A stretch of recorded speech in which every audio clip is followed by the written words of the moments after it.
Wassalamualaikum warahmatullahi wabarakatuh. Salam.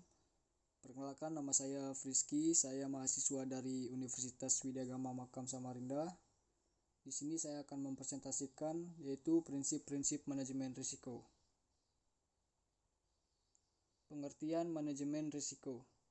Secara umum, manajemen risiko didefinisikan sebagai proses mengidentifikasi, mengukur, dan memastikan risiko dan mengembangkan strategi untuk mengelola risiko tersebut.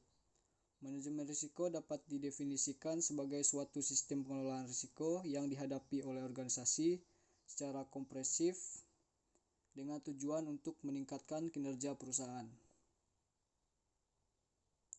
Menurut Darmawawi 2005, manfaat manajemen risiko yang diberikan terhadap perusahaan dapat dibagi dalam 5 kategori utama, yaitu yang pertama itu manajemen risiko mungkin dapat mencegah perusahaan dari kegagalan.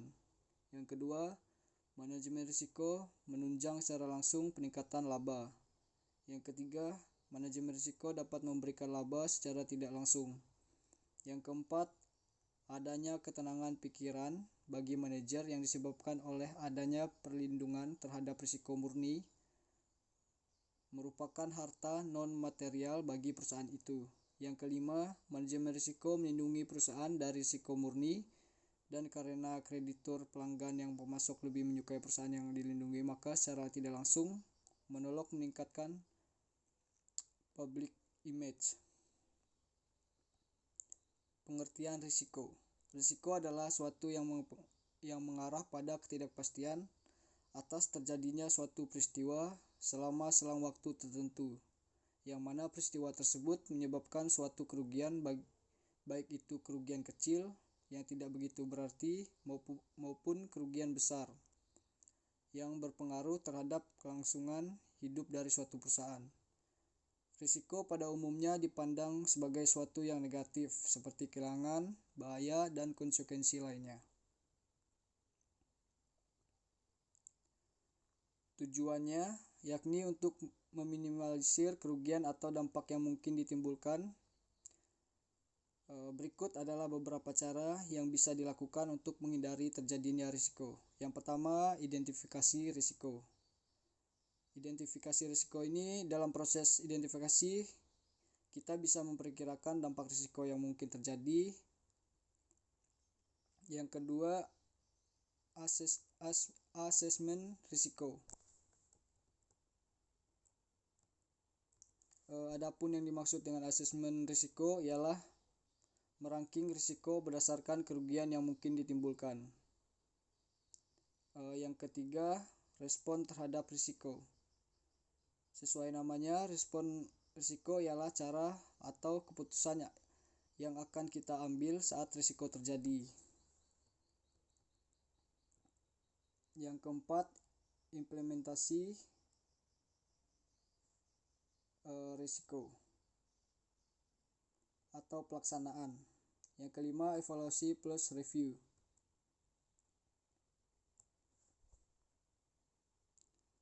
Klasifikasi risiko. Secara finansial atau nilai dengan uang, risiko dapat diklasifikasikan sebagai berikut.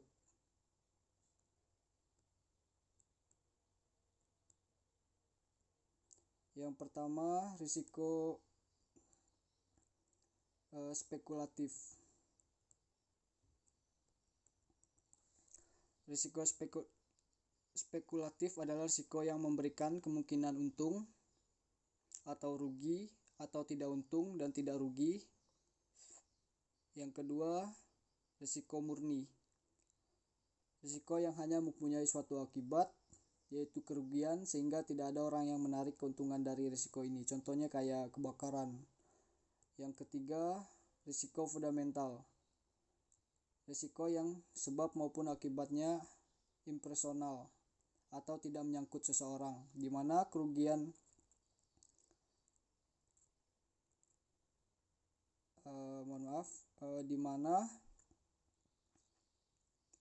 kerugian yang ditimbul dari risiko yang bersifat fundamental biasanya tidak hanya menimpa seseorang individu, melainkan menimpa banyak orang. Contohnya gempa bumi, perang, inflasi, dan lain-lain. Yang keempat, risiko khusus. Risiko khusus di mana risiko ini disebabkan oleh peristiwa-peristiwa individual dan akibatnya terbatas. Contohnya pencurian. Yang kelima, perubahan klasifikasi risiko. Perubahan klasifikasi risiko dapat terjadi apabila penyebab terjadinya risiko dan akibat dari risiko berubah, atau dapat pula disebabkan dengan adanya pandang seseorang terhadap risiko tersebut. Contohnya, dulu pengangguran dianggap sebagai kemalasan atau kurangnya keterampilan seseorang, sehingga klasifikasi sebagai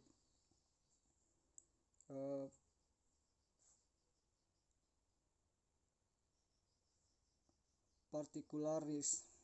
Tetapi kini orang cenderung memandang pengangguran sebagai gejala yang umum yang diakibatkan kegagalan pemakaian sistem ekonomi. Yang keenam, guna klasifikasi risiko. Berguna dalam rangka menetapkan apakah suatu risiko dapat diasuransikan atau tidak.